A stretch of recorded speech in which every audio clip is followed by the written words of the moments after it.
بعبده ليلا من المسجد الحرام الى المسجد الاقصى۔ اللہ وہ ذات ہے، وہ پاک ذات ہے جس نے اپنے بندہ خاص محبوب کو بیت اللہ سے لے کر بیت المقدس تک سیر کروائی۔ حضرت ذی وقار یہ کیسی سیر تھی، اس سیر اور اس آنے جانے میں کیا حکمتیں تھی، کون سی چیزیں رب العالمین اپنے پیارے محبوب علیہ السلام کو دکھانا چاہتا تھا، کن مشاہدات سے محبوب کو نوازنا تھا، اور رہتی دنیا تک لوگوں کے اعداد و اطوار کو اور گناہوں کی سزاؤں کو اور نیکیوں کے جزاؤں کو محبوب کو دکھانا تھا۔ روایت کے اندر آتا ہے کہ میرے آقا علیہ السلام جب بیت المقدس پہنچے تو ایک مقام پہ ایک قبر سے بڑی بینی بینی خوشبو آ جائے، تو جبریل امین علیہ السلام سے میرے آقا علیہ السلام نے پوچھا، جبریل یہ خوشبو کیسی ہے؟ تو جبریل امین علیہ السلام عرض کرنے لگے، یا رسول اللہ صلی اللہ علیہ وسلم، یہ قبر اس خاتون کی ہے جو فرعون کی بیٹی کے بالوں میں کنگھی کیا کرتی تھی۔ ایک مرتبہ اس کی کنگھی گر گئی تو اس نے بسم اللہ پڑھ کر اس کو اٹھایا، تو فرعون کی بیٹی کہنے لگی، کیا میرے نعوذ باللہ میرے باپ کے علاوہ بھی کوئی رب ہے جس کا نام تو لیتی ہے؟ تو وہ کنگھی کرنے والی کہنے لگی، ہاں کیوں نہیں، تیرا، تیرے باپ کا، میرا اور ساری دنیا کا جو رب ہے وہ رب العالمین اللہ تبارک و تعالی۔ اس بات کا ذکر فرعون کی بیٹی نے اپنے باپ سے کیا، تو جب اس کو دربار میں حاضر کیا گیا، چونکہ بات کھل چکی تھی، تو فرعون علیہ لعنت نے پوچھا، کیا تو مجھے رب نہیں مانتی؟ تو وہ کہنے لگی، نہیں، تو انسان ہے، تو رب کیسے ہو سکتا ہے؟ رب تو وہ ہے جس نے تجھے بھی پیدا کیا، مجھے بھی پیدا کیا، پوری کائنات جہاں کو اس رب نے پیدا کیا۔ تو مخلوق ہے، مخلوق خدا نہیں ہو سکتی۔ تو محترم اسلام بھائیو، فرعون علیہ لعنت کو اتنا جلال آیا کہ اس کو اور اس کے بیٹے کو وہیں پہ کھڑے کھڑے زندہ جلا کر راک کر دیا۔ تو محترم اسلام بھائیو، اللہ تبارک و تعالیٰ نے حق بولنے اور توحید بیان کرنے چند لمحات کے لیے وہ شان رب تعالیٰ نے اپنے اس بندی کو عطا کیا کہ قیامت تک اس کی قبر سے خوشبو آ رہی ہے۔ تو محترم اسلام بھائیو، اللہ اور اس کے حبیب علیہ السلام سے جو محبت کرتا ہے، اسی طرح اس کی زندگی میں اس کی قبروں سے سدا خوشبوئیں آتی ہیں۔ آپ امیر المجاہدین کے قبر میں چلے جائیں کہ ساری زندگی جب تک آپ حیات رہے، ظالموں اور گستاخوں اور دیگر دنیا کے مطلب کہ طرح طرح کے گستاخیوں میں مبتلا رہنے والوں لوگوں کو جب کلمہ حق ان کے سامنے بیان کیا، کئی مرتبہ جیل میں بھی آپ کو ڈالا گیا اور کئی طرح کے تشدد آپ پر کیے گئے،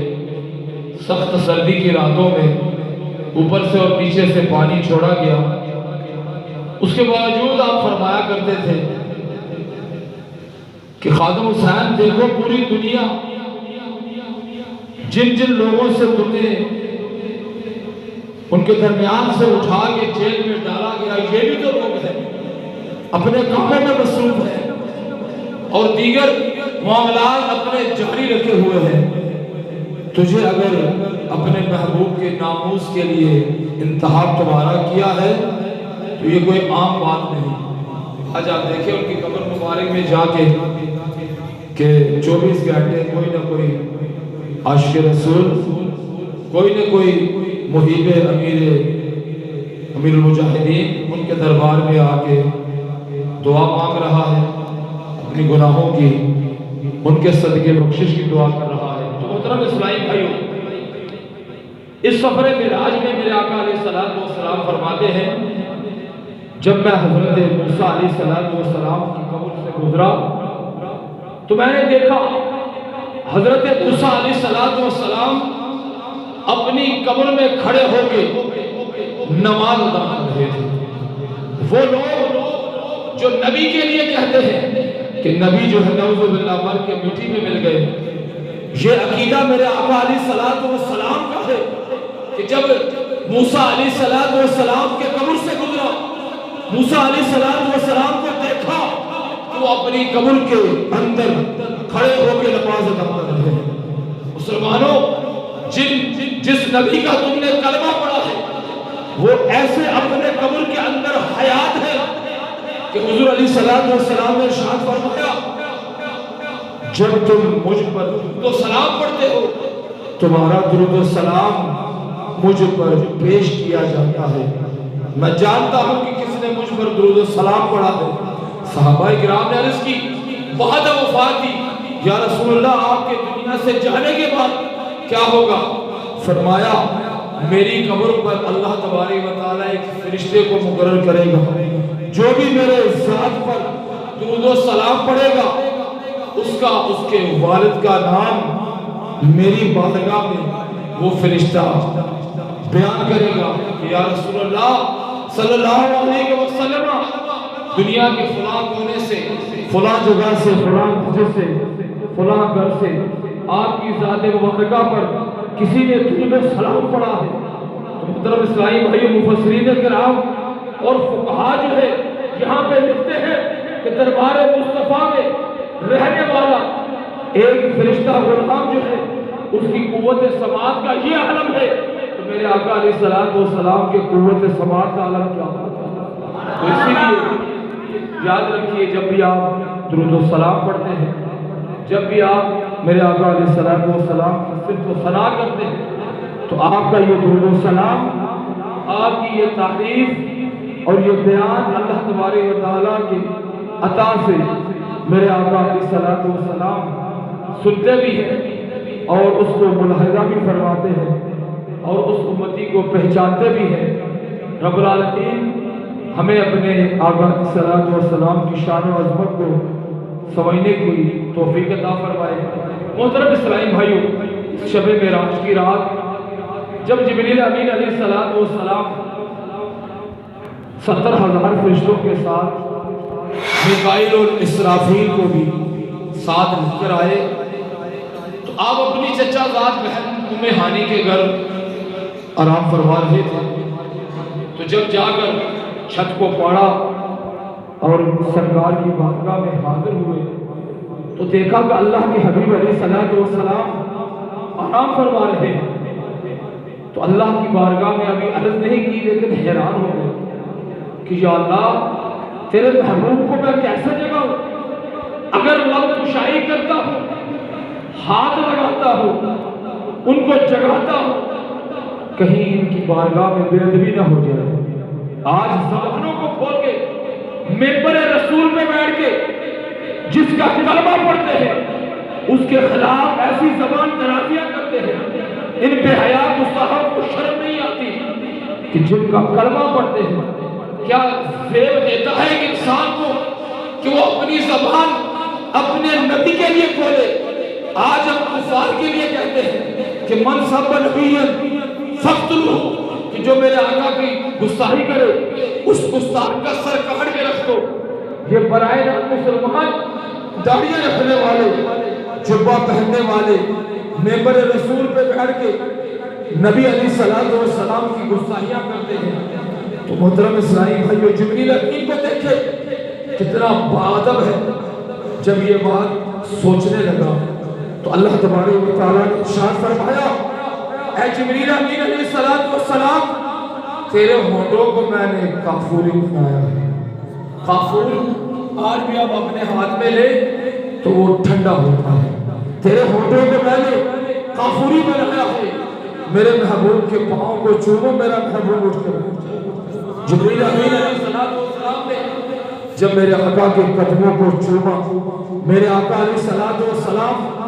اٹھ کر بیٹھ گئے اور عرض کی یا رسول اللہ صلی اللہ علیہ وسلم اللہ تبارک و تعالیٰ آپ سے ملنا چاہتا ہے اور اپنا دیدار کروانا چاہتا ہے. تو یہاں پہ ہم غلاموں کے لیے جبریل امین نے مسئلہ ہی حل کیا. اگر جبریل میرے آقا علیہ السلام کے پاؤں کو چوم سکتا ہے تو ہم غلامان مصطفیٰ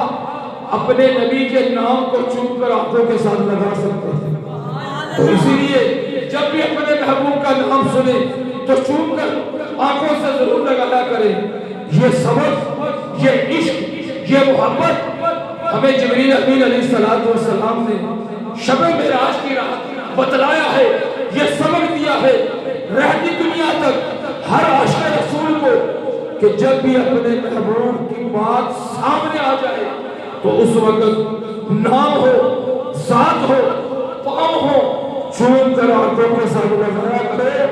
تو تمہاری آنکھیں کبھی نہیں دکھیں گی. تو محترم اسلامی بھائیوں اللہ تبارک و تعالی ہمیں عمل کی توفیق عطا فرمائے. اب درود و سلام کے لیے تمام حضرات کھڑے ہو جائیں اور درود و سلام کا نذرانہ پیش کریں.